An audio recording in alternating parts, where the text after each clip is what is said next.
Бәріңізге сәлем. Бүгін бізде математикалық сауаттылықтың кезекті тақырыбы шифрлар және ребустар логикалық. Мысалға қараңдар. Ребус деп тұрғанымыз осындай. Немесе қосу, бағандап, көбейту, азайту, бөлу деген нәрселер келеді. И олардың орындарында бізде осындай әріптер тұр екен де. Енді қараңдар, А, Д, С бізге ешқандай астында жауаптар беріліп тұр, бірақ мына жауаптар деген ол әріптердің жауаптары емес, мына жердегі қосындының жауабы ғой, қосында азайтының жауабы. Енді қараңдар, мына жерде бірден қандай санды азайтқан кезде бізде 5 шығады. 11-де қойып, любой да, 11-ден біз тек 6-ны азайтқан кезде ғана 5-ті шығара аламыз да. Сонда бізде С тең болады 6-ға. Беттім жер жаза берейік өзімізді. 8, А, 1, Д, 5, 6 деп жаза берейік. 5, 7, 3. Бірден 6-ны алдық, ол 6 алынбайды, және біреуін апарып мына береміз ғой. 11, 11-ден 6 алған кезде 5. Мына жер уже 1-ге келмейді. 1-ге келмегесін біз қандай саннан 5-ті азайтқан кезде ол 7 шығады. Әрине ол 2. 12-ден біз 5-ті азайтқан кезде ғана бізде 7 ғана шығалады. Бірақ біз басында мынадан біреуін алып кеттік қой. Значит, А деген бізде 3 болып тұр. Мынандай болып шығады, сендер қараңдар. 8, 3, 1, Д, 5, 6, 5, 7, 3. Мына 1-ден 6 алдық, біреуін апарып мында бердік, 11 болды, 11-ден 6 алдық, 5 шықты. Сосын мына 1-ден алып тастаған кезде 2 қалады. Біреуін апарып мында қоямыз, 12, 12-ден 5 алған кезде бізде 7 шығады. Мына енді біреуін азайтып тастаған кезде 7 алып қойды. 7-тен қандай санды алған кезде 3 шығады. Әрине ол 4-ті да. Сонда Д бізде 4-ке тең болып тұр. А дегеніміз 3, С дегеніміз бізде 6 болып тұр. Мына өрнекті қойып тастаймыз. А-ның орнына 3-ті, 6-ны минус 4-ті. 6-тан 4 алғанда 2, 3-ке қосақ 5 деген жауап шығады екен. Вариантында тұр. Түсінікті ғой? Тағы бір нәрсе. Бағында көбейту дейді, Д-ның орнында сандық мәнін табыңыз дейді. Ол мына жерде көрдік, қарасындар Д-ның жауаптары беріп қойған екен. Бір любой бір жауапты ала салайық. Мына 64 деген маған өтіп тұрған нәрсесі сол да. Ол 64 деген қандай санды көйткен кезде бір-біріне 64 шығады. Мына сан сияқты деп ойлап тұрмын, мен әлі дұрыс білмеймін. Осының орнына, Д-ның орнына 8 қойып тастаймыз. 8, сосын жерде 8. Давай көбейтейік. 8 бірім. 8, 8, 8-ім 64. Вот, көрдіңдер ме? Д болды, тоже Д болып тұр. 8 болды, 8 болды, 8. Ол почти 8 екені уже уверен, да? Потом, 1-ді көйтеміз, 1-ді 1 көйтеміз. 1-ді 8 көйтеміз, 8 шығады екен. Мұнда 8, мұнда 4-ке 1 қоссақ 5, 6-ға 8 қоссақ 14. 1458 екен. Сонда Б варианты дұрыс екен да. Келесі бізде логикалық шифрлар. Бізге осындай әріптер беріледі. Мына осыған сәйкес жауаптар. Яғни әріпке сәйкес сандар. Мына жерде аққу деген сөз деп тұр бізде. Бірінші қаралай қараңдар. Аққу, ағза, ақсу, алқа, амал дейді. Дәл сондай мына жауаптардың барлығы осыған келеді екен түгелдей. Сондай сандар берілген. Енді біз қалай табамыз? Аққу деген сөздің ортасында міне 2 әріп бірдей болып тұр. Сол басқаларында ерекшелік, ешқандай жоқ. 2 әріп бірдей болып тұрған, бізде 2 сан бірдей болып тұр керек қой. Ол мына жердегі 11-ді. Значит, Қ деп тұрғанымыз бізде 1 болып тұр, ал А деп тұрғанымыз 3, О деп тұрғанымыз 2 болып тұр. Сонда А варианты жауапқа келеді. Сразу жауап салдық біз мына жерде. Басқа жерден қарауға болады. Қандай ол мүмкін? 2, мына жерде қараңдар. 2 деген У болып тұр ғой. 2 мен аяқталатын сан қайсы? Жер келмей қалды ғой. Ешқандай келмей қалды. Жұтымның санын қате сияқты қараңдар. ағза алқаны қарайықшы. Ағза мен алқа амен басталып амен аяқталып тұр. Ол мына екеуінің бірі болуы мүмкін.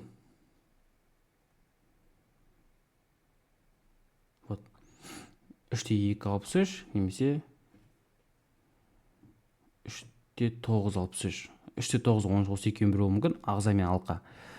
Но біз мына жерден қынын тауып алдық қой. Қынын бір екенін тауып алдық. Осында мына жерде қ болатын болса, мынау уже алқа болады. Мынау уже ағза болады. Мына ағза 2ға тең. Мынау өше сонда у деп тұрғанымыз 8 болар. Сонда 3 1 1 8. Қате етіп қалған ғой мына жерде.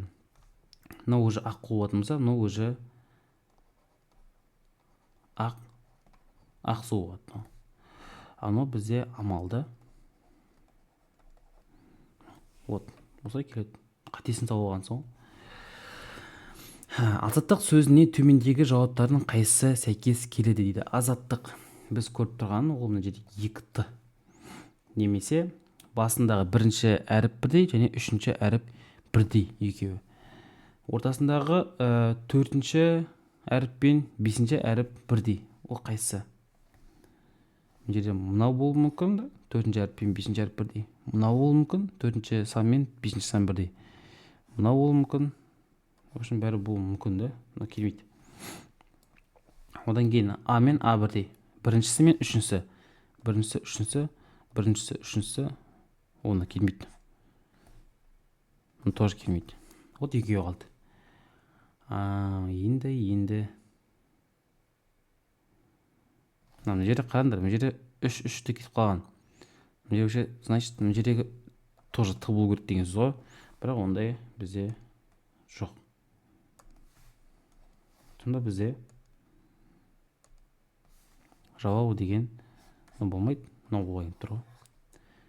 3-тің орнында а тұр, 2-нің орнында з тұр, 3-тің орнында а, 4-тің орнында т. Сосын азаттық деген. Так, келесі бізде логикалық амал. А мен б берілген. Какой-то бір белгі да, бұрынғы заман белгісі ма сондай. И ол а-ның б дәрежесі және б-ның а дәрежесі деп ашылған екен. Біз білетін формула. Біз мұндай нәрсені біз істей аламыз, бірақ сол жағындағы нәрсені біз ешқандай істей алмаймыз. И бұны шығару үшін ең бірінші мына жақшаның ішіндегісін істей аламыз. Жақшаның ішіндегі 3 пен 1-ді істеп шығамыз. А-ның орнында 3 тұр, б-ның орнында 1 тұр. Сонда 3-тің 1 дәрежесі қосылған 1-дің 3 дәрежесі. 3-тің 1 дәрежесі 3-ке тең, ал 1-дің 3 дәрежесі ол 1-ге тең болады. 1-ді 3 рет өз-өзіне көбейтсек 1 шығады, 4 болып тұр. Значит, мына жерде бізде 4 болып тұр ғой. 4 шықты. Енді 3 пен 4-ті есептейміз. А-ның орнында 3 тұр, б-ның орнында 4 тұр. 3-тің 4 дәрежесі қосылған 4-тің 3 дәрежесі. 3-тің 4 дәрежесі, яғни 3-ті өз-өзіне 4 рет көбейтеміз. Қосылған 4-тің 3 дәрежесі, 4-ті өз-өзіне 3 рет көбейтеміз. Так, мына жерде бізде 81 шығады. 81 қосылған 64-ті 545 шығады екен. Все. Мына жерде қараңдар. Квадрат бар, смайлик бар, және бір үшбұрыш қолайынып тұрған. Енді стрелка ма, сондай белгіленген екен. Ең бірінші біз мынаны есептейік. Үшбұрышты а қосылған б қосылған б деп ашылады дейді. Значит, 12 қосылған 6 қосылған 1 екен. Сосын смайлик сала берейік пока что. Одан кейін 8 бен 13-ті ашамыз. Ашалып қойық. 8 бен 13 жоғарыда жазылып тұрған 8 қосылған 13 қосылған азайтылған 1 дейді. 8 қосылған 13 азайтылған 1. Так, мұнда неше болады? 18, 19 шығады. Так, мұнда бізде 20 шығады екен. Енді осы екеуінің смайлик түрін тап дейді. Смайлик а мен б-ны азайтып 1-ді қосамыз дейді. 19-ды азайтамыз 20-ны плюс 1. 19-ны 20 алатын болсақ, бізде минус 1 шығады. Мына жерде плюс 1. Минус 1 плюс 1 олар бізде орындарын ауыстыратын болсақ 1 азайтылған 1. Сонда 0 шығады екен. Түсінікті ғой. Так, соңғы сияқты, иә, соңғы бізде а және б логикалық, логарифм а негізі б болса деп айтылады дейді да. Осындай форма түрінде ашылады дейді. Екі жаққа кетіп қалған стрелка. Так, ең бірінші 4 пен 2-ні анықтап аламыз. 4, 2. 4 пен 2 логарифм а негізі б.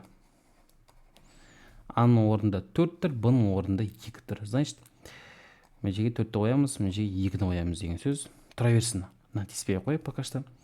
Одан кейін 4 пен 32 дейді. Мына жерге 4 тұрады, мына жерге 32 тұрады. 32-ның қосындысын сұрайды.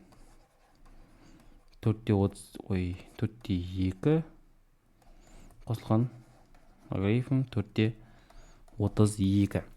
Бізде логарифмнің қасиеті бойынша негіздері бірдей болатын болса, олар қосу болса, егерде бір көбейтінің астына алуға болады да. 2 көбейтілген 32. Сол кезде логарифм 4 негіздегі 64 шығады екен. Тең болады. 64 дегеніміз ол бізде 4-тің 3 дәрежесі. Енді логарифмнің тағы бір қасиеті бойынша мына 3 деген алдына түседі екен. Сонда 3 көбейтілген логарифм 4 негіздегі 4 деген жауап.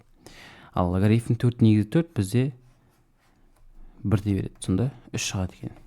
Ешкім жерде сразу жауабын тауып тастауға болады. 4 емес. 64 4-тің неше дәрежесі? 3 дәрежесі болғасын сразу 3 деп жазып жіберуге болады. Түсінікті ғой. Бүгінге осы логикалық амал, шифр, ребус деген тақырып аяқталды. Қысқа нұсқа. Рахмет, сау болыңыздар.